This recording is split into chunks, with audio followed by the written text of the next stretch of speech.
Welcome to the Long Haul Fitness Podcast. I'm Nick. Today I got my boy Brian Martinez with me, IFBB Pro and Classic Physique. How you been, man? It's been a long time. It has. Huh? I feel like I haven't talked to you in a long time.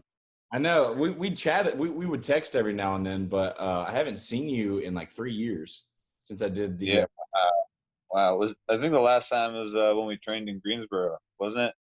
No, I think the last time was when I came to do posing with you, wasn't that? Oh, no, that's right. That's right. That was after. We did work out together after the show. Yeah. Forgot about that. Yeah, man. Life's, crazy. I guess it's crazy for everybody right now. Yeah, you're not wrong. But you said the gyms and stuff are starting to open back up over there, aren't they? Yeah, everything's kind of reopening little by little. Yeah, I mean, Texas was one of the first to start opening back up. So I had a gym open back up on May 1st. So as soon as it was Metroflex over here in Plano. So it's not like LA Fitness or anything. It's a hardcore bodybuilding gym. So I've been able to be in there and get some shit done lately. So it's been nice. But how's your arm feeling, man? Last time I talked to you, I know you had that little was it a tear or what was it? Yeah, I had a partial tear to my wrist flexor muscle.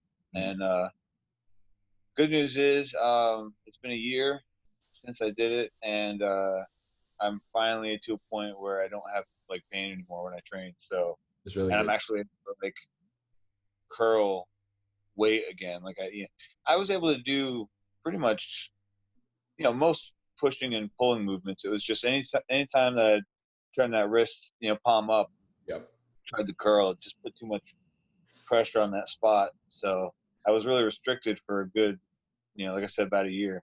Yeah. But just within the last few weeks, I've been testing the waters little by little every day that I decide to throw a little bit of biceps in, like usually on back day, or if I got an arm day, I'll just test the waters. I'll, see what I can do without pain.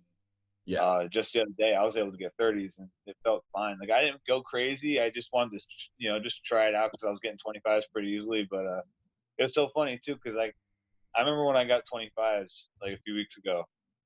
I was feeling really good. And I had a good pump. My arms actually had a good pump, and I felt so awesome about it because it's been so long since I've been getting good arm pumps. And I walked up to my buddy Drew Dalton. I don't know if you know him or not, but I walked up to him and he was training this woman, and I was like, "Bro, I just curled 25s," and he looked at me with this look, and so did the woman too. They both looked at me like, "Wow, that's awesome, man." Congrats, Like Brian. why is that such an accomplishment for you? You know what I mean? Like, and then I was like, yeah, because my arm tear, remember? And he was like, oh yeah. It was just a reaction. Anyway, Yeah. but yeah, I did 30s the other day, and they felt good. So I'm not gonna push it. I'm not gonna go crazy with it or anything. It just feels so good to know that I can train like that, again. And Yeah. I've already been seeing some crazy improvements. So That's good, man. I mean, you've always been one of those guys that responds very quickly. So I knew as soon as you could get back to like your normal routine and stuff, it would come right back. yeah, it's been, I guess it's been more of a mental struggle this last year. Yeah, I'm sure. Uh, You went through a lot in the last year. yeah, man, lot changed for me. Yeah. But I'm definitely on the other side of it all now. Good. I feel good. I feel excited about what's coming. I've been putting a lot more thought into competing lately. I'm not like I was pretty much. I'm gonna be real with you, man. Last year Please.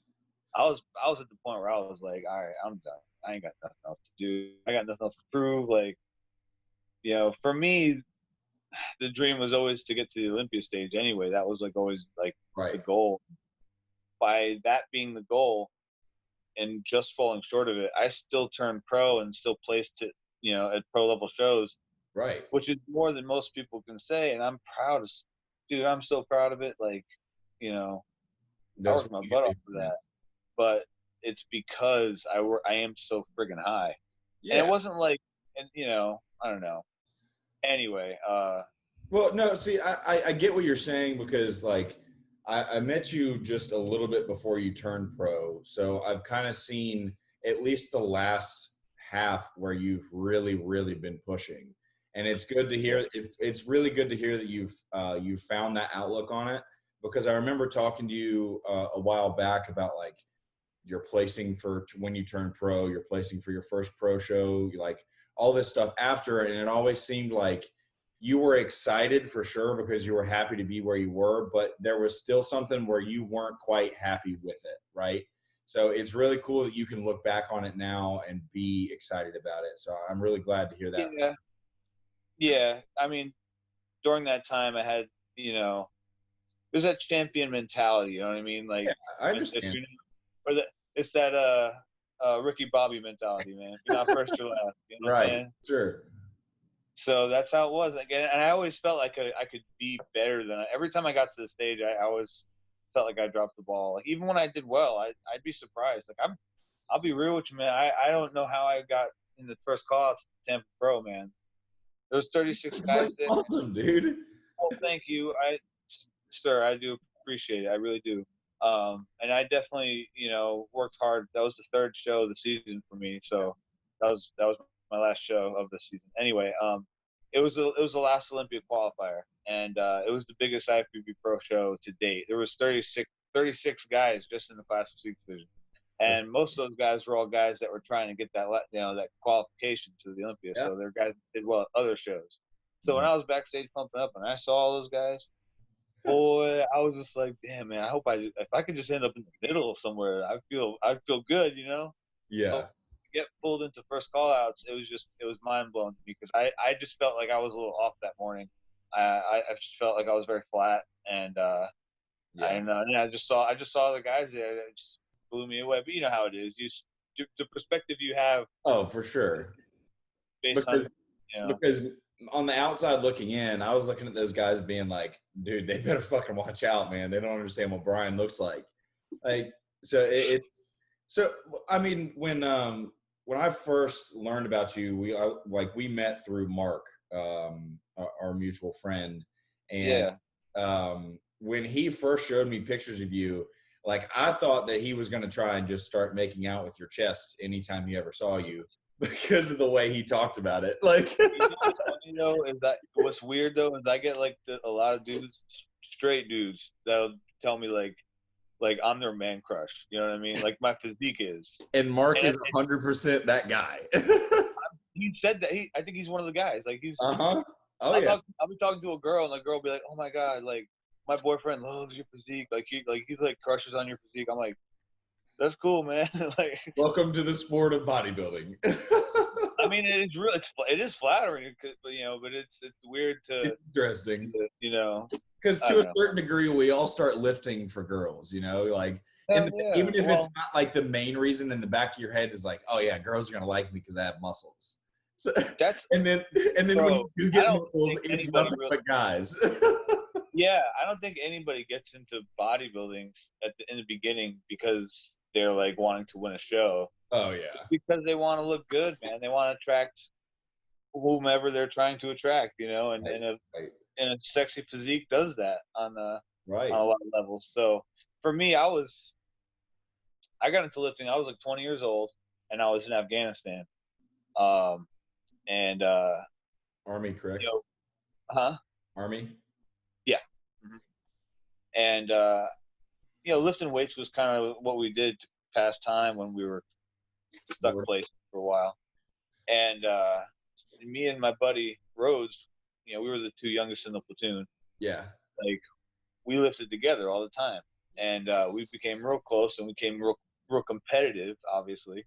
Yeah. And we kept pushing each other, and I took to it really quick. Like I was very strong real quick, and I grew pretty well, and just off of like MREs and Army food and stuff. Like I was growing and developing, and I wasn't taking any supplements, of course. I was just out there in the middle of nowhere.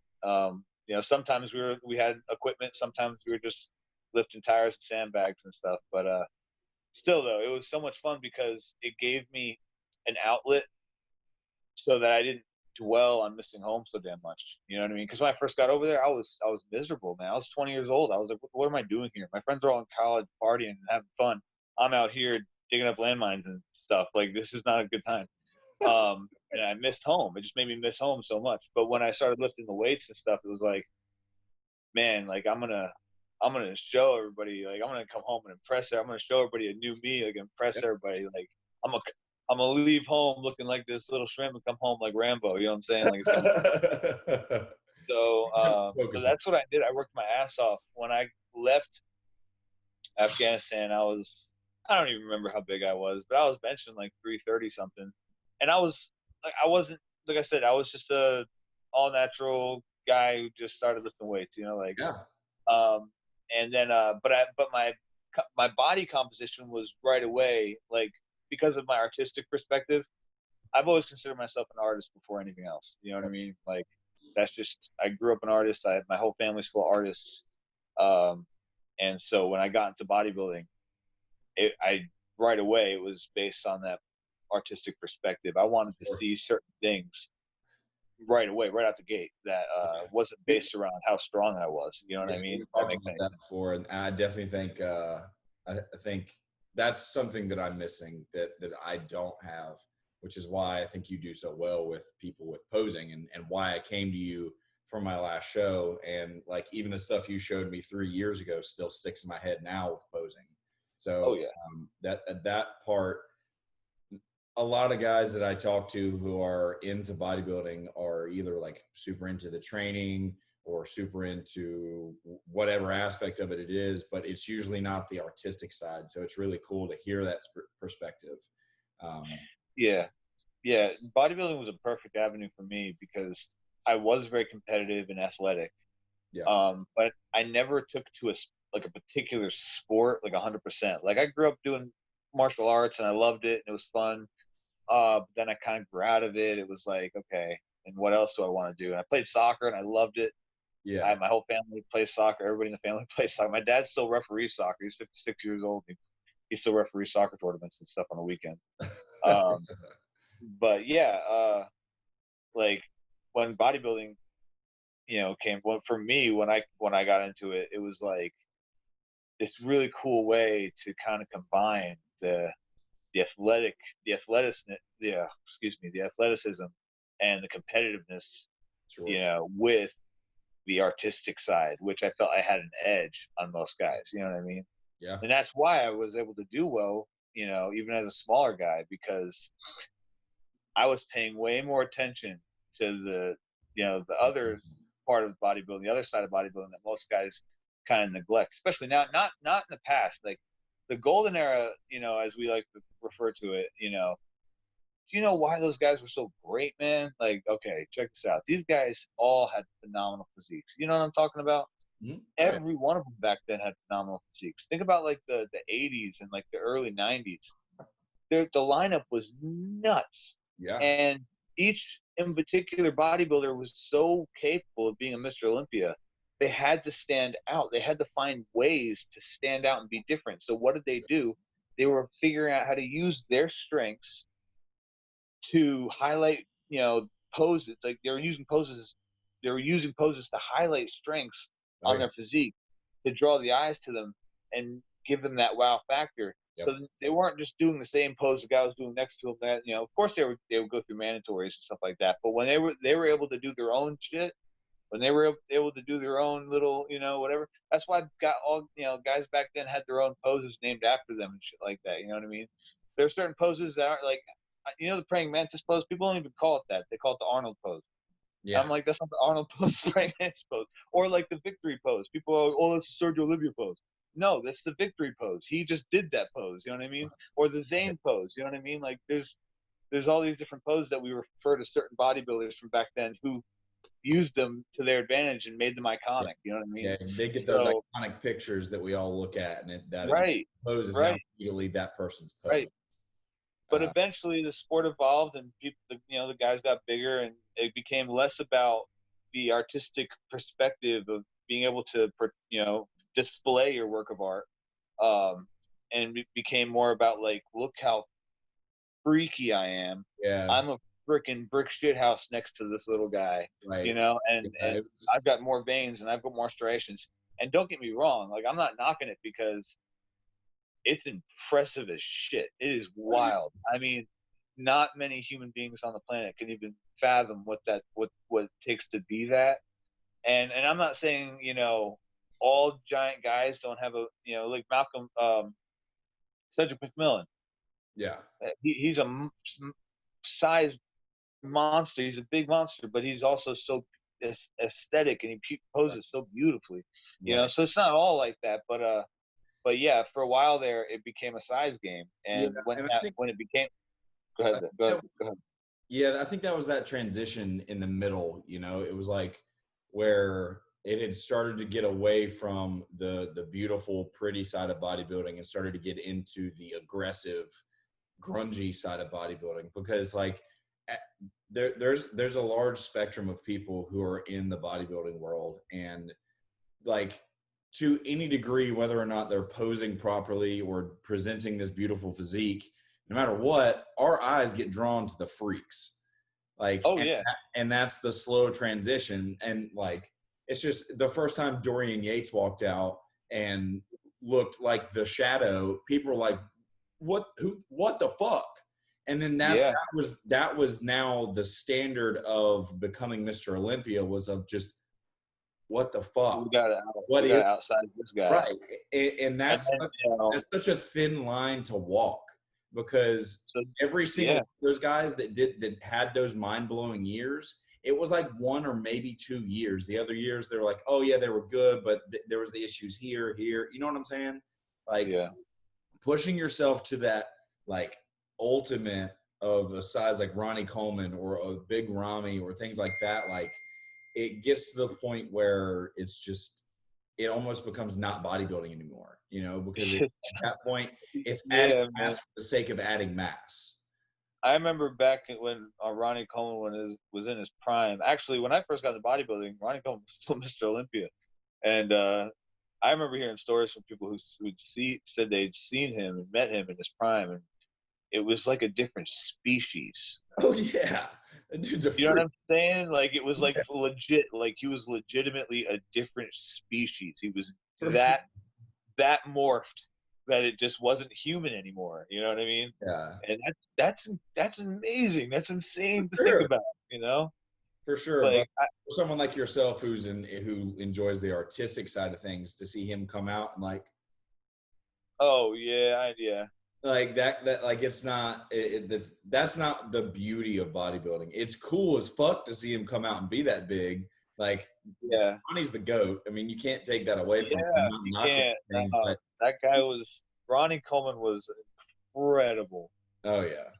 Incredible. He may not have been the greatest poser on the planet, but his conditioning and size and symmetry, it was just amazing. That Yeah. and his strength and work ethic was just Oh, for insane. sure. That guy was another. You know what? Because like you know, he was like all natural and looked like he was using all the shit. You know what I'm talking about? Like he was like a pro already, like all natural. I mean, Like he was just on Joe Rogan and said that he was working security for the Olympia or for a bodybuilding competition, and people were coming up to him saying that they thought he was competing. He had yeah, 22-inch arms before he ever got on stage. naturally. It makes no sense. Like Like like most of no us will never see wonder. 22-inch arms ever. It, dude, I had to work for like how long I've been doing this now? 15 years, 14 years to get my arms like to the size that they finally got to, which I never measured them when they were at their biggest, but uh, they were definitely, when I did measure them last, they were 20s when they were soft. So I know by the time when they were at their biggest, they were probably 20.5s when they were soft, and like at least 21 and a half when they were pumped. Another inch And they and a half and is I worked so freaking hard because they've been my weakness for for they don't respond the way like other body parts do.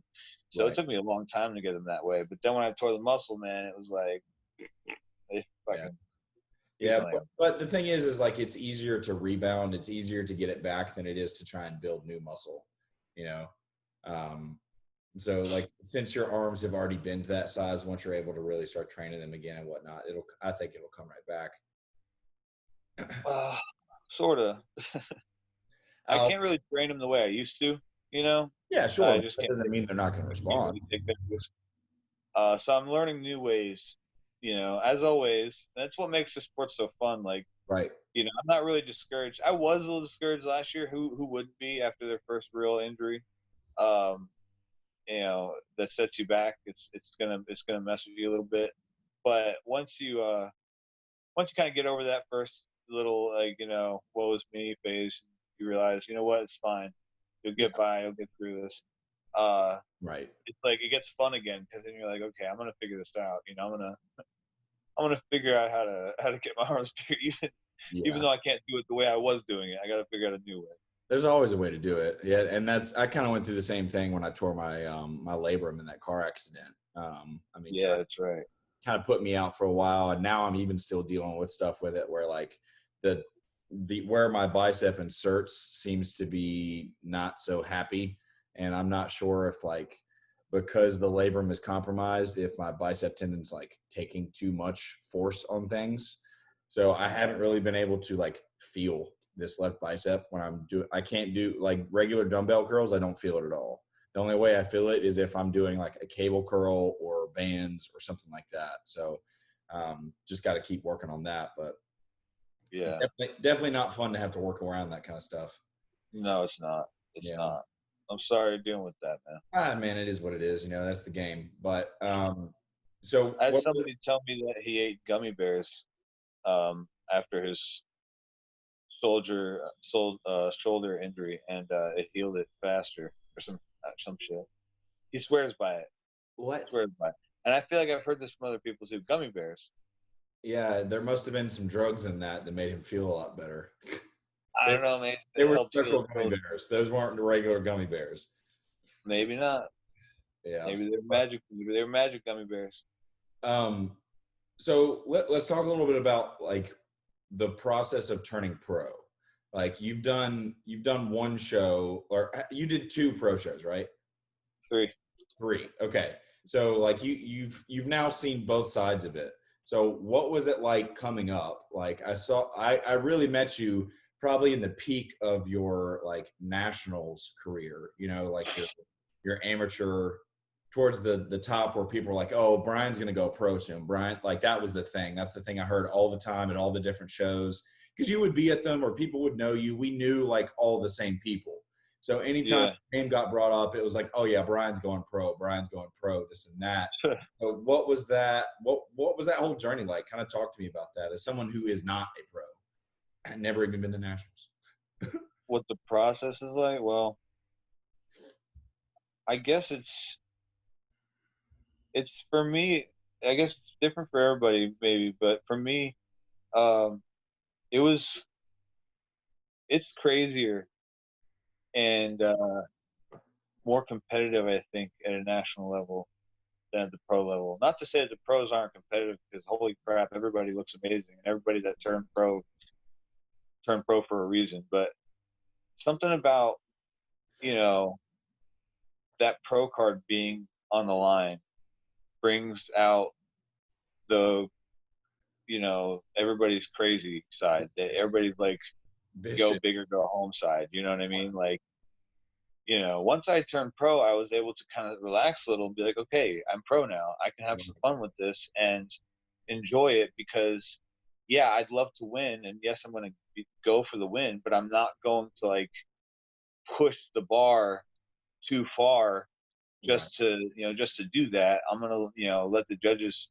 do their job now and Right. bring the best physique I can without crossing any lines. And I feel like at the national level, it's like, it's you know, and I feel like a lot of guys would easily agree with this. You know, the prize money for, you know, winning a pro show, depending on the show, if it's a smaller pro show, it's like 3,500 for first place, and Yeah. if it's like a big pro show like the New York Pro, it's like 5,000 for the first place winner. And I can guarantee you that most national level competitors Mm-hmm. would rather win a pro card than win $5,000. Yeah, I've heard some other people say something very similar where it was like they were so focused on winning that pro show and getting their winning that certain national show, and pro was like the entire focus, that like once they turned pro they kind of lost that edge that they feel like they had. Like Nick Trigili is one of them that says that all the time. When he won Mr. USA's, he was like, I'm fucking done. Like, so I completely get that. And I think I wasn't done though. I wasn't done. I promise oh you no, that. no, I know you weren't. I saw how you looked at those pro shows. I could tell you weren't done. I was bringing my best. Oh man, right before I tore my muscle, man, I was at my very best. I was gonna go do I was gonna get ready for the New York Pro, and I was my biggest and leanest I'd ever been by far. Oh, I remember. And I wasn't even running anything at the time. I was, just I don't know. My body was just really working great. I think that maybe that should have been a sign that things were a little too good, because I was in the gym and I was just going a little too hard one day, and I was overtrained. I shouldn't have been, and I was doing one-arm curls on the preacher curl machine, and it was just it was more weight than I needed, but I was like showing my buddy like how like the fibers were twitching every time I would curl. It looked kind of cool. So I was like, "Yo, check this out." So I tried to do them extra slow. Check this and out. then I pulled back, and as soon as I went to pull up, I saw the muscle there snap, and I immediately let go and tried to stand up, but fainted, and it was a mess. But yeah, I have your Instagram pulled up right quick, so I'm about to share my screen just so I can show some people what exactly we were looking at. So when was this? Can you see? that was after the Tampa Pro in 2018. Yeah, so this is right after your last pro show, right? So far? Yeah, that was after my last pro show. Yeah, I mean that look there was just absolutely insane. I remember seeing pictures and stuff, and I was just like, "Bro, Brian's about to destroy this." Let's see here, and then this is the kind of stuff that I'm talking about with your posing. For people who don't like know you that well or haven't been following you on Instagram, just like the slight little angles that you hit here, like just the soft bend of the knees, all that stuff, it all just flows so perfectly.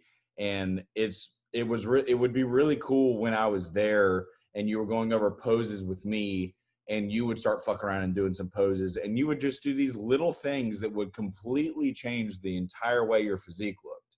It was incredible. It like as someone who is like, I don't see myself as an artist by any means. I can't fucking draw.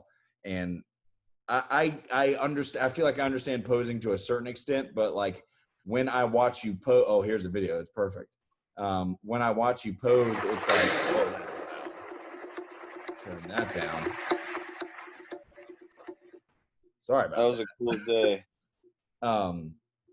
But just watching you pose in the transitions, it was always it was beautiful. Like even this right here, just the outline and the fact that you can't see anything, but you can see what you're doing. You can still get the shapes of it and whatnot. I mean, it's beautiful to look at, man. I got a lot of feedback on this video, a lot of positive feedback on this video. Oh, really? It was cool because I was going to the beach like every day. It was last year, and I was going to the beach every day after I get done training and stuff. And like nobody was out there that day because it was really windy, and the sun was setting. And I was like, this would be a cool little setup to do a little posing too. I had no music, so I was just up there freestyling, whatever. Yeah. And after I watched it, I was like, oh, this is kind of neat looking. And then I put the that scene from Troy where Brad Pitt and Eric Bana fight Achilles and Hector.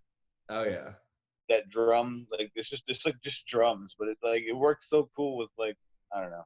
But see, that's what I'm saying. Like my mind always goes to that side of bodybuilding. How to make it entertaining, how to make it fun for everybody and interesting for everybody. I mean, I remember when you were helping me with my posing for my last my last competition, we started talking about like your routine and your music and all that stuff, and just the amount of analysis that you put into just trying to find your music that you wanted to pose to. It was like, this guy's pretty intense about this. This guy loves what he's doing. And like, that's what I enjoy. Like, that's why I feel like I've connected with someone like with yourself, is because I like to connect with people who have a passion for what they do. And sitting down with you for the few hours that we would spend together when I would drive out to Wilmington to do posing, it was just like I would get inspired every single time, because just the little conversations we had about bodybuilding and lifting and training and dieting and like all these aspects, it was like you loved every bit of it. Like, none of us like to suffer. None of us like to feel like shit when we're 6-8 weeks out, whatever you want to call it. But at the same time, we do. Like, and that right there is what separates someone like yourself from the rest.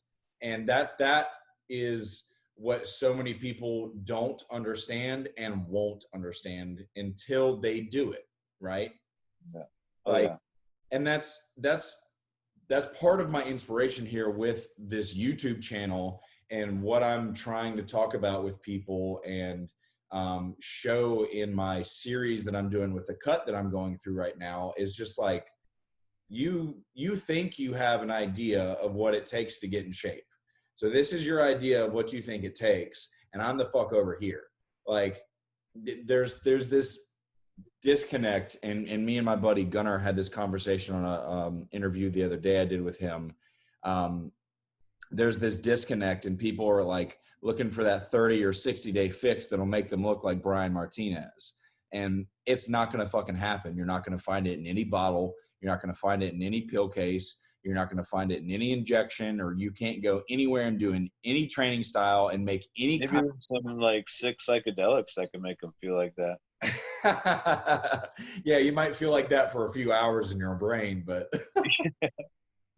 No, you're right though. There's nothing like that. yeah, I stress to people all the time, like, you have to rely on your training and nutrition. You know, you have to. And right, people want shortcuts. right. There's just no way. Like, the people Bodybuilding. that the people that take shortcuts, there's a nah, I don't even want to get into that. Well, I mean, even the people who take shortcuts don't even end up doing anything important, like good anyways. And if they do, they're a genetic freak. Like, Well, they're the ones that are giving bodybuilders like a kind of a bad rap, you know, because yeah, they're not doing things properly.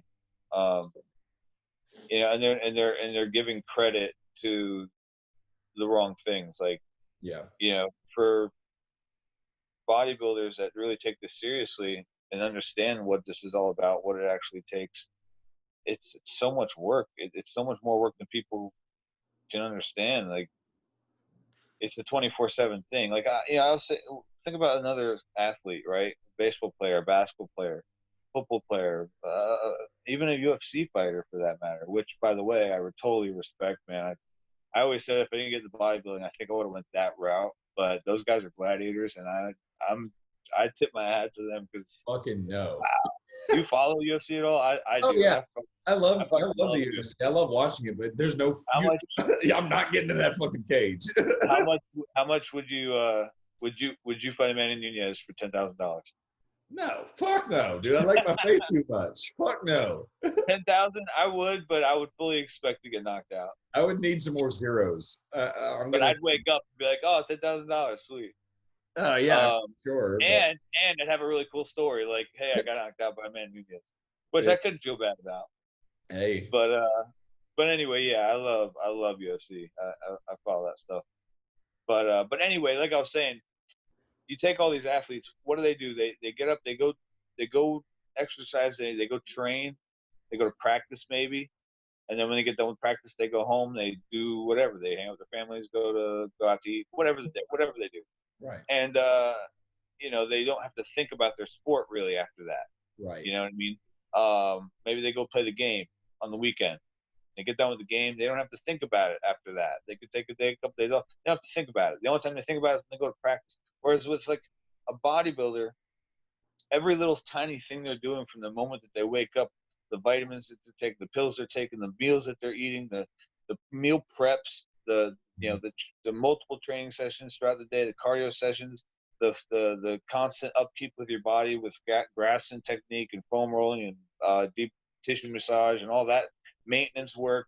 And it's just like the list keeps going on and on to the point where like your day is literally nothing but just structured around your Right. physique, like improving your physique. That's it. Then you have like posing practice, and there's just so many things that you have to include in that one day that's just around bodybuilding, and it's all for that one day where you get to be on stage for a few minutes. Right. You know what I mean? It's wild. Oh yeah, for sure. And I'm not knocking any other sports. I'm not saying, oh, they don't dedicate themselves as much. No, that's not what I'm saying. They're just as they're super dedicated. I'm just saying they can put it down sometimes, and Yeah. it's not going to affect them in the long run. Like they can still play a great game. Kobe Bryant, oh, that's a bad example. Rest in peace. You know what I mean? He could take a week off and come back and play an amazing game. You know what I mean? Like Yeah. that's Yeah. what I meant. But Man, like, that sucks about Kobe Bryant though, right? huh? Oh, Man, dude, 2020 has been ridiculous already. dude, it so has, man, so has. This I this mean, year is ridiculous. and then I mean, even in the bodybuilding world, we got shook, man. I mean, Luke Sando taking his life. Yeah, Luke, man. It's been a weird one, you know. I mean, Luke was. I got to stop having favorite bodybuilders because the two favorite bodybuilders I've had have died. Dallas McCarver passed away last, like, what, 2 years ago, and then Luke this year. It's very like it's weird when someone you've never met before passes away and it impacts you like on a level where someone it's like almost the same Yeah, as actually knowing someone, you know, like, yeah, I mean, 100%. because with him being my favorite, like one of my favorite athletes, I mean, I was always like his Instagram, I saw it constantly. I watched his YouTube stuff. I listened to all of his podcasts, you know, like if you listen to someone talk for that much, I mean, you start to get a connection to them without, like, it's weird how podcasts work that way, but Yeah, that was tough, man. It's been a weird year. But with all he that had a said, crazy I physique too, man. You know, like mean, seriously, his physique was insane. oh yeah. I mean, and his His most muscular pose. Every time I saw a picture of him doing a most muscular, like at his gym or at his house, it would be like mind blowing to me. Like, and the craziest part about all this has been like listening to his best friend talk about him, talk about Luke. So you know Ben Chow, right? who? He used to they used to train together all the time. His Instagram is squat like Chow. Oh, I think so. Yeah, so they were best friends until, well, I mean, they're still whatever. They've been You best know what I mean? friends for a long time. Ben moved away he's actually in Texas now, and Luke was still in the UK. But so Ben has been very vocal about like talking about Luke, and he's gone on podcasts and things like that. And he said like Luke didn't really love bodybuilding. He just had such an amazing talent for it that he did it and it paid the bills. Like, that part of it is the craziest thing to me. Like, That he liked to train, he liked to do that kind of stuff, but like the full bodybuilding thing, it was just an avenue out for him, you know. But he was just such a genetic freak that, I mean, he could have been Mr. Olympia in the next few years with the way the lineup is right now. I mean, he could have been there, but I mean, you never know what somebody's struggling with. yeah, man. You never know. Yeah. But so what are the plans going forward now? You're throwing around the idea of competing again. Have you thought about a show in 2021 or anything like that? Well, I don't know. I was like I said, I was ready to be done, but lately with the way my body's been responding, like I've been feeling good. Um, my body's healing or been feeling a lot better in the gym. My pumps have been good. I don't know, man. It's like And then I'll be like, maybe I go on Instagram, I see, you know, some of my friends, some guys I've competed with or something, and I'm like, I want to get on stage so bad. Yeah, But dude. I mean, I don't think you should just give up on that. Not that you're giving up, but I don't think you should just let that talent oh, no, just. no, no, it's not about giving up. It's like I said, like at this point, what would I be doing it for necessarily, and how, and what would it be like? Would I be called doing more harm than good at this Right. point? You know what I mean? Like, because I know what it takes to compete at the highest level in the sport, Sure. and it's scary. Yeah. and and I know, and I'm, you know, I'm fully prepared for it, but I don't know if if it's like, okay, I'll put it like this: when I was putting myself through the gauntlet, as you were, uh, I so to speak, I knew that it was for the chance, the hope of winning a show, winning, you know, being champion and moving on to the next level. You know, um, if I can't compete, if I can't beat my previous best, I'm not going to get on stage. If I don't feel like I can win a show, I'm not going to get on stage. Right. That's not why I do. I don't do this to participate. You know what I'm saying? Sure. I do this to win. So if I can't win, if I just, you know, if, you know, I'm 35 years old now and I feel good, I feel healthy and I feel strong, but do I keep push? Do I keep pushing the ball? I've already had one in you know, Right. situation. Do I keep pushing the envelope? Do I keep going a little, you Right. know, and Like it's like how many more gears do you have to shift? To right? Like how many more miles can I put on this engine? Like going this fast, going this yeah, hard. because And it's like Lee Labrada said. Lee Labrada said bodybuilding is like driving, you know, a sports car in like third gear, like, and flooring it. You know what I mean? It's, you're gonna go fast, but you're gonna eventually you're gonna burn out. You know, so yeah. And, and at your level now, like so before turning pro, there's amateur and getting to pro, and I'm that paraphrasing, by the way. I don't know if it's said exactly like that. So I'm yeah. just saying. Anyways, that's just whatever. But so the road from amateur to pro is a bit shorter than going from pro to Olympia. You see what I'm saying? So The road from amateur to pro is yeah, shorter yeah, than going from pro to the Olympia. I would say to doing well in the Olympia. I'll put it that way. Um, That entirely depends on the individual and the division. sure, You but know? it's Look at Derek Lunsford. oh yeah. Well, there's always a freak, but I'm just saying like you know what it took to take yourself and push yourself from amateur to pro, and you're already saying like that was to the edge of like what you kind of felt comfortable with.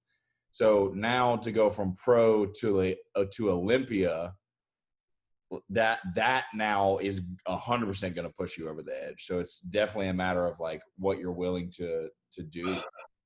What I'm willing to do would is going to give me, uh, you know, I'm going to be happy and I'm going to feel good and I'm going to look good and I'll be able to continue doing this for a while. But is that going to be? Would that be enough to win a pro show? Probably not. And I might have to accept that. You know what I'm saying? Like there are kids out there like Keon, okay, that are growing like weeds. That are just, I mean, they're just getting better and better. There's kids in their early 20s are getting their pro cards and they're just becoming insane monsters. And it's impressive and it's cool to see and everything. But you know, I did it the old school way. It took me a while, and now that I'm here, I'm at a crossroads where I got to decide: do I keep trying to, you know, push my body in the hopes that I can maybe, you know, get just a little bit further, maybe get another. What am I going to get out of that? You know, I've already done over 20 something shows. You know what I'm saying? So it would have to be for me and me alone. Like if I do a show, it'd have to be just for the experience of it with no expectations, just doing it to just know, like going into it knowing like, you know what, this is it, my last one, this is my last hurrah. I'm gonna savor every little bit of this. Yeah. Doesn't matter what happens, doesn't matter how I do. Like I just want the experience. Because I didn't have that when I did my last show. I didn't expect my last show to be my last show. You know what I'm saying? Like I got off stage at the Tampa Pro thinking, okay, all right, I can hang with the big boys. Now it's time to go win a show. You know what I'm saying? Like that's how I felt. For sure. You know? I mean, as a fan of you, I would definitely say it'd be cool to see you get back on stage again and go for that win for sure. I mean, I've always said I thought that you had a physique that could do well on the Olympia stage. Thanks, brother. And I think anybody who takes a look at your Instagram can say the same thing. And the depth of the competition these days has definitely been bigger as the sport spreads. But I think you don't give yourself enough credit a lot of times. I think you could definitely do it for sure. But again, it's a mental thing. So if you're not mentally sold on it, there's no point in doing that. That's what I always tell people. It's like, why jump into a show or why jump into a prep if you're already mentally telling yourself, we're going to see. Yeah. Oh, you know? yeah. Oh, yeah. And not only that, like I was saying a little while ago, after everything that happened last year, not just with my arm, but my personal life, you know, and everything. Yep. I kind of felt, you know, I'm gonna be real. I felt a little defeated. Like I was, you know, like I was kind of I was climbing, I was getting close, and I stumbled and I fell right back to the bottom. I was stuck there for a little while. Like, dang, man, what do I do now? You know what I mean? And, but like I said, now that I'm actually like responding better to everything, I'd say my arm's about 99%. You know what I mean? There are still days when it might feel a little weird, but it doesn't hurt anymore. Like it doesn't ever hurt. And when I train, I don't really notice anything. I don't even have to wear a sleeve most of the time anymore. Nice. So I feel good, and my arms seem to be symmetrical for the most part. Like for a while they were uneven, and it was bothering the hell out of me. So, but they're starting to pretty much look the same again, and I'm starting to get some fullness back into some other areas that I've been lacking because I couldn't put the weight on that arm. So it's like I'm starting to see my old self again you know what I mean, when I'm at the gym. And I think that's all I really needed to like start getting those mental gears to start turning in the other direction. You know what I mean? Because like I said, when you don't see that, you know, you get up every day, you look in the mirror, you hit a front double by like you do every morning, because that's what we do as bodybuilders. We get up in the morning, we hit front double by in the mirror. You know, like I was getting real, you know, just frustrated and just kind of sad. Like this sucks. Like, you know what I mean? I was like getting worse. It got to the point where I didn't even want to flex anymore because I couldn't even look. I couldn't stand to like look at myself. I was like, this sucks. Like I don't want to look like this. Of course, now looking back at it, I'm kind of glad it happened because I was so heavily dedicated to bodybuilding when this happened that I was really losing sight of having any sort of balance in my life. Like there was none, you know, and that kind of forced me to start finding other avenues of happiness in my life. You know, that's why I started going to the beach like every day. I moved to the beach so I could go to the beach, and then I never went to the beach because I was always at the gym.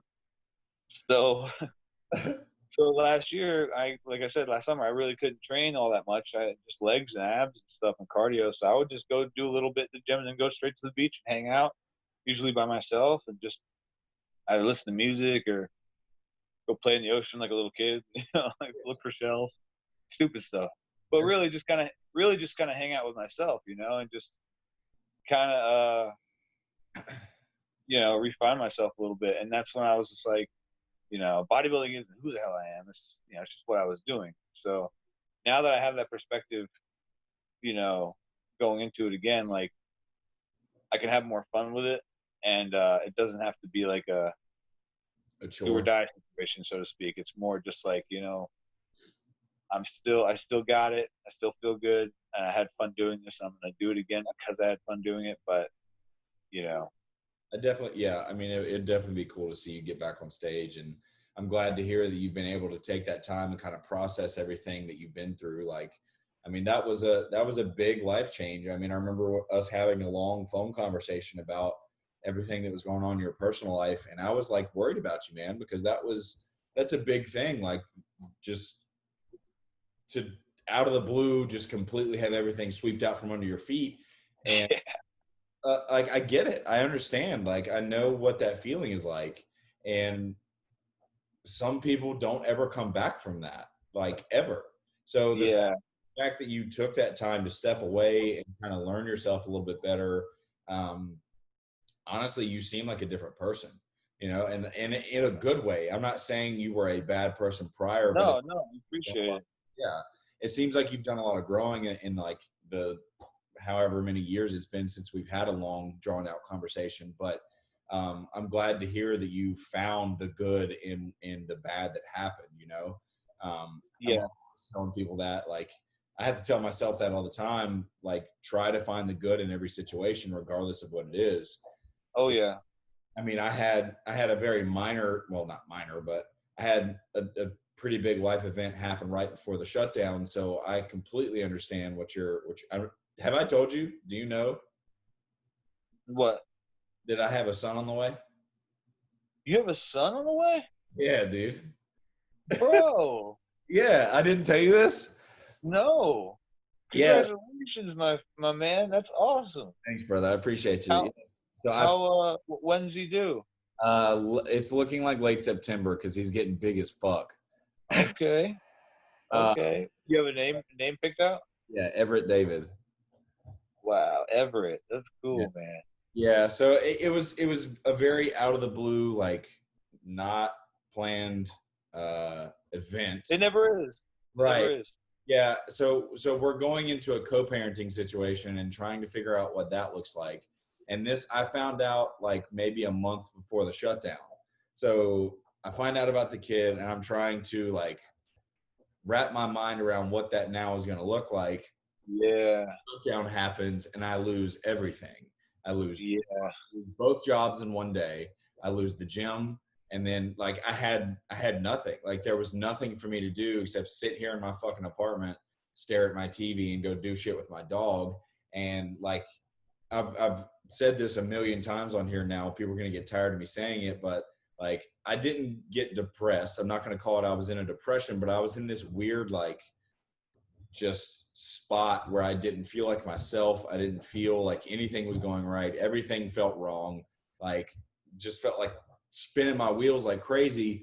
But as soon as I found out that it was a boy, that lifted immediately. And that was just like that whole weight was gone and everything. So I understand what that's like to have just your world flipped upside down. And then you now have to be like, what the fuck, and recorrect the plane or the ship or whatever. Exactly. Trying to bounce back from something like that life is just like, here, figure this shit out. Yeah. Here's a puzzle, figure it out. Yeah, right. Oh, and here's a blindfold too. You got to wear that while you do it. Yeah. But yeah, well, life's a crazy thing, man. So it's great to see that you've been able to like have those adversities and have that challenge, but still figure out a way to learn from it, you know, and become a better Brian, you know? Well, you ever feel like things happen? Like, I know this is corny, but like things happen for a reason. Of course. I said, you know, like everything happens for a reason. I thought real long and hard about everything last year, like why everything happened, especially so close together. It was just like, like I was so bummed. But then I started to think like the universe was telling me to take a step back from bodybuilding. It was 100% telling me to chill out. You know what I mean? And it's like looking back now, like I get it. Like, you know, with all things in my life that happen that, you know, are you know, have an impact on me. Like I always feel like they happen for a particular reason. That's I think why everything was going on, like why everything happened last year was because I needed to kind of like get my bearings and refigure some shit out, you know, like I mean, reprioritize my life a little bit. Yeah. I mean, life kind of did the same thing to me back January 2019. I mean, car accident one day, break up with my girlfriend of almost 2 years the next day. And then now training has been taken away from me because I can't train with my fucked up shoulder. And The worst. by myself in an apartment that's now empty because half the shit was hers. And like trying to deal with that, it was like, okay, you got to slow your roll a little bit. Like, and so life, I feel like there's all these reasons that think like that these events happen in your life. And at the time, in that moment, it's like, this is the worst shit ever. But now looking back on it, that car accident and me breaking up with my ex is everything that brought me here. And now I have a son on the way who I can now pass on everything that I know and everything I'm going to learn and build him into something that could be 10 times greater than whatever I could be. So all these negative things could stay negative, and I could say, oh, woe is me, my shoulder's fucked up. Woe is me, I lost this girl, whatever. But instead, it was the catalyst to push me into the most positive direction I've ever been in my life. Oh, yeah. So yeah. Oh, yeah. It's funny that life likes to take these super negative things and be like, figure this shit out, and you'll be better on the other side for it, you know? Which you always are, you know, weirdly enough. Yeah, for sure. As much as it does suck. I'll say you always are if you continue to push. Yeah. That's what I meant. Right. If you keep pushing forward, man. You know that quote from Rocky, the one he tells his son, you know, about the super long one. You gotta yell, yeah, the one about winning, and that's how winning's done. You know, like that. That's like my favorite quote ever in like any movie, because like it sounds like I can hear my dad talking to me when he says that shit. And it's not because my dad sounds like Stallone or said anything like that in particular, but he's said stuff like that to me in the past growing up, and like it just hit home. You know what I mean? And that's what you got to do in life, man. Like it's always worked out in my favor to be a glass half full kind of guy. You know, for sure. Life is not as bad as you think. Like if you have that, like, you know, it could always be worse mentality. Like you'd be surprised how well you get by certain things, man. Oh, for sure, man. Know, there are people out there that got it way worse than you. That's for sure. Yeah. So, and I think the biggest thing is just. I say you in general, not you. You know what I mean? Oh yeah, I understand. I think like the biggest thing is in general, the biggest advice for anyone who might be dealing with something like what you're dealing with is just like, regardless of how shitty you feel and regardless of how badly you do not want to do something, go fucking do it, because it's just that step in the right direction. So, and that's what this whole thing here for me is with these interviews and starting up the YouTube channel. It's like, I've known for a long time that I want to have my own business, and I don't want to be attached to a location. I want to be able to work from anywhere and do anything and go anywhere and make a lot of money doing it. So this is an avenue for me to possibly do that. Now, whether or not the YouTube becomes a thing and I continue to push it and it eventually does become that thing, or if it just pushes me in that direction and I find something else along the way, at least I'm taking the steps, you know? Yeah.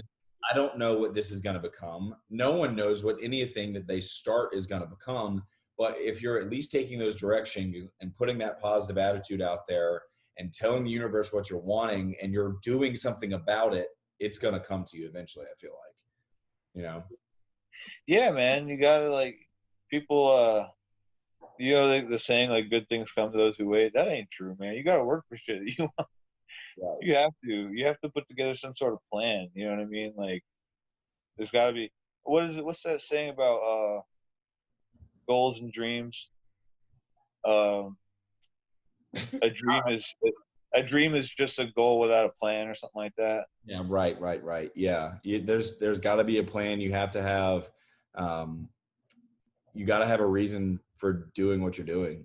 You know, you have to have some sort of, like, if you know what you want, that's good, but now you got to start making decisions that lead you towards getting closer to making that goal become a reality. You know, like that's how it works. Like it's not like you can just be like, oh, this is my dream, and then not do anything, and it happens for you. It doesn't work that way. No, I wish it'd be a lot easier. Yeah, man, it'd be nice. But see, it wouldn't be nice either, because that's part of the reason it means so much to me, to my accomplishments, because I know how hard this shit is, man. I know how hard it is. I remember when I did my first show, I thought to myself, oh my God, man, I did novice my first show, obviously. And I didn't know what I was doing. And anyway, I remember, seeing the novice or the open bodybuilder winner of the show, the overall winner, and thinking, oh my God, like, he looks crazy. Like, I wonder what that must feel like to win a show, like win a whole show. Like, that's crazy, like.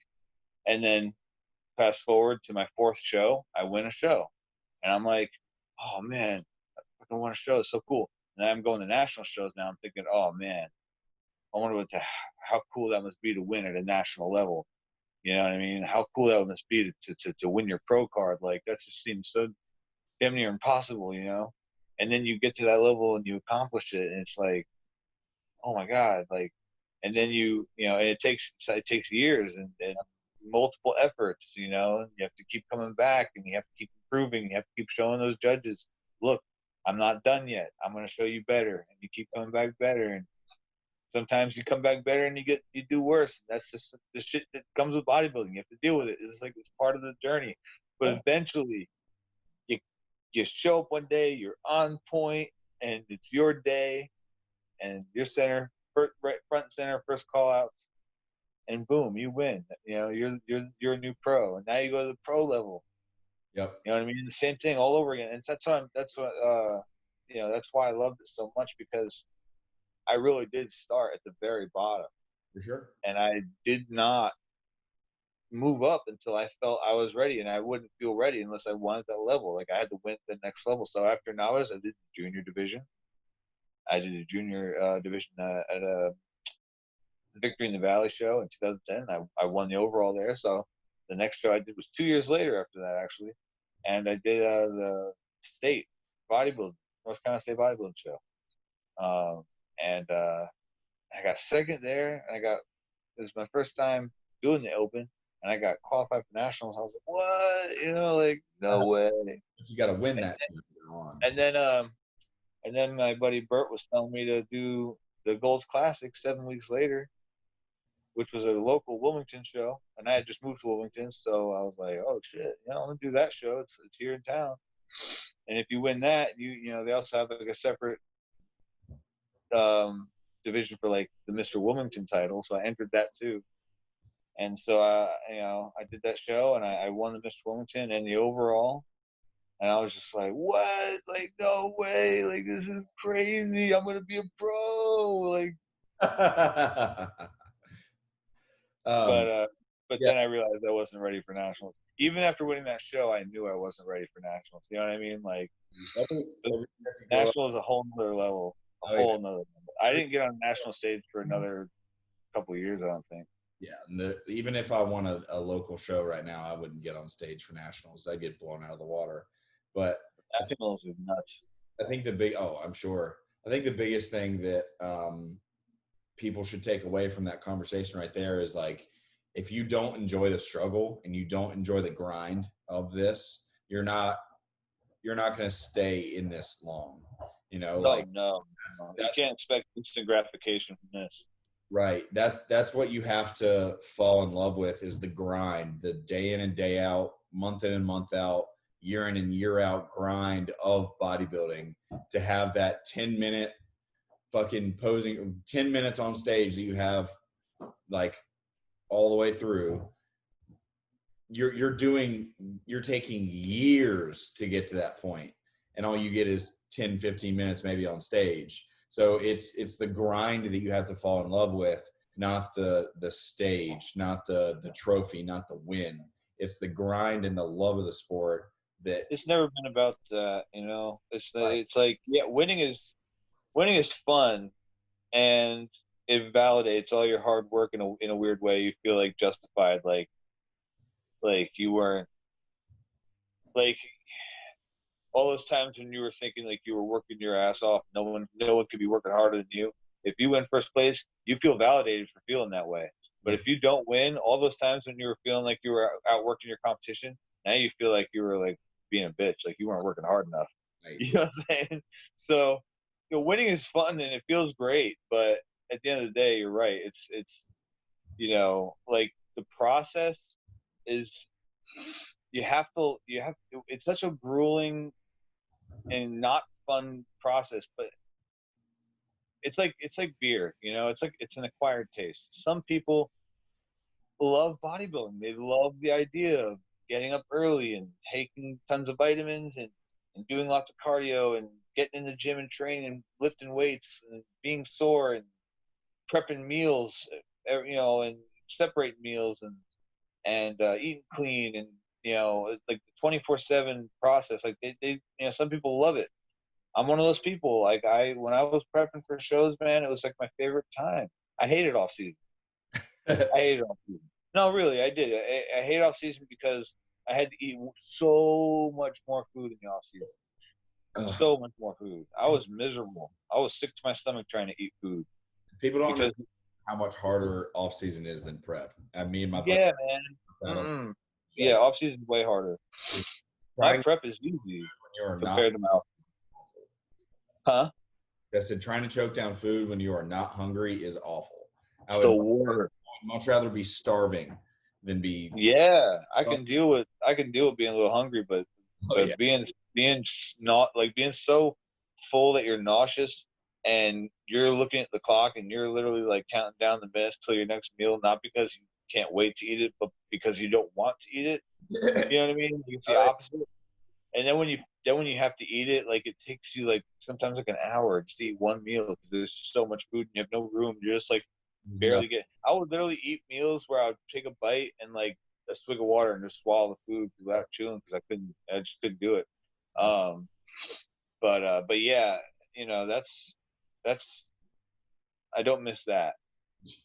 But prep itself, like competition prep, yeah, man, that's good times. It's like every day you just feel like a cyborg, like you're just like getting up now, going to do cardio, going to be the champion. Like you're just so like programmed. You know what I mean? Like, I know exactly what you mean. Like that's how I feel right now. Actually, like I've been telling people recently, it's like I feel like a bodybuilder again because I don't know if you've been watching my Instagram at all, but I've started this cut and I started it about 6 weeks ago now, and okay. I'm in an off-season mode for like 3 years since my last competition. I mean, not necessarily on purpose, like the shoulder, the move. There's a lot of stuff that happened in that 3 years that like stage was not the priority.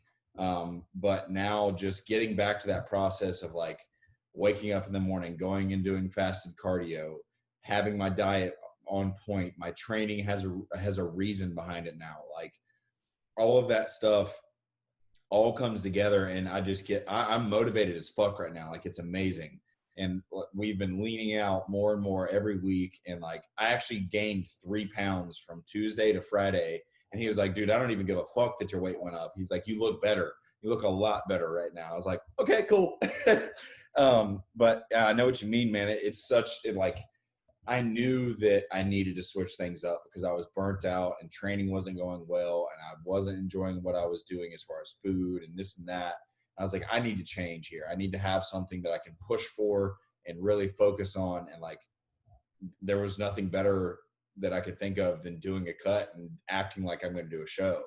I can't justify spending the money with a kid on the way. So I'm not going to do a show, but I'm going to get down to when I checked in on yesterday, I was 219 and I want to try to get down to like 200 to 205.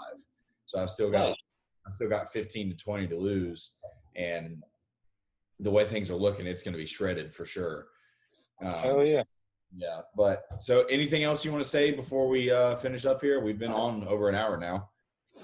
Yeah. No, I mean, no, not really. You want to? I'll pull your Instagram up one more time, just so people can find it.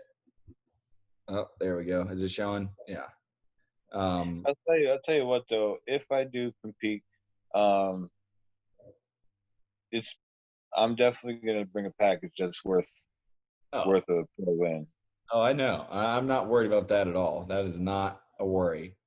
Hey, But that's kind of like the deciding factor. Like if I feel like I can beat my previous best, then you're damn right I will absolutely get on stage at least one more damn time. right. So So everybody, we'll see. BMM Martinez 85. So follow along with him. Check him out. He's always putting out some great content. Always doing those beautiful poses. And you saw the cosplay with the Darth Maul. And how's Derek? How's he doing? Oh, he's doing well. He's actually enjoying the quarantine because he doesn't like to go out anyway. He likes to be home. Chick-fil-A. So enjoying it. But yeah, he's good. Good, And man. yeah, I'm not even on. I don't know if you really noticed, but I'm not really on social media quite as much as I used to be. Yeah. Um, so I post a lot of cool throwbacks once in a while. I'll put some cool shit on. Yeah. But maybe I'll put some stuff. If you decide to start competing again, you'll have your biggest supporter right here, brother. That means a lot, my man. That means a whole lot to me. I And appreciate hey, congratulations about your kid, man. That is so great. Thanks, So man. great. Oh yeah. That is awesome. Huh? That's so awesome, man. Yeah, I'm very excited. And the funny thing is the sonographer, the first time we like got like good images of him, she was like, damn, this kid is all legs. Nice. Nice. Yeah, well that's what you are. Yeah, exactly. It's like, yep, that's my son, all right. Put your fist up to the camera. It's like a fist bump. Oh yeah. All right. Hey, well, you should try coming out to Texas sometime soon. Let me show you some of these gyms out here, bro. Yeah, man. LeBron Nutrition's out there actually. Come on. Yeah, I know. Hunter goes to a gym that's not too far from me, actually. He goes to Destination. I'm about Man, that boy is looking crazy. Holy shit! Have you seen the picture of him that he posted today? I'm not. I think he's 7 weeks out now. He's doing the Tampa Pro. He looks insane. Yeah, He's huge. it's I ridiculous. can't wait to see. I'm pretty sure he's winning the show. Yeah, it's cool. It's cool to see him have like the structure of his dad, but with a new school look. Like, He's so much bigger than his dad was. oh I yeah, mean, it's. I mean, his dad was like 192, I think, at his heaviest on stage, and Hunter's like 260, 270, I think, but right now. but I'm saying he's still got that flow that his dad does, So it's cool to see that. It's cool to see that like old school physique now coming into like a new school era with just the Yeah, massive size. if Lee would have put on another 60, 70 pounds of muscle, Jesus, 80 pounds of muscle. that's Oh insane. my god! But Right. yeah, he's my pick for the win. I think. I mean, I haven't seen everybody doing it, but just from his pictures, I'm Yeah, pretty sure he's taking it. check out the lineup. I'm not sure who's competing, so I didn't even know shows were going on. I hope they have it. I don't know if they're gonna have it, but they're supposedly still having it, so we'll I see. mean, things are starting to open back up, and it's Florida. I mean, feel like Florida at this point is just like fuck it, so 7 weeks. something like All that. right, I'll do it. I'll drop some water. I'll do it. All right, brother. Well, it was really good talking to you, man. I'll definitely have you on again once you decide you're getting on stage. We'll have a conversation and we'll get a little Man. on that. But all right, brother. I appreciate you. Of course, bro. It's good talking to you. Congrats again. Thanks, bro.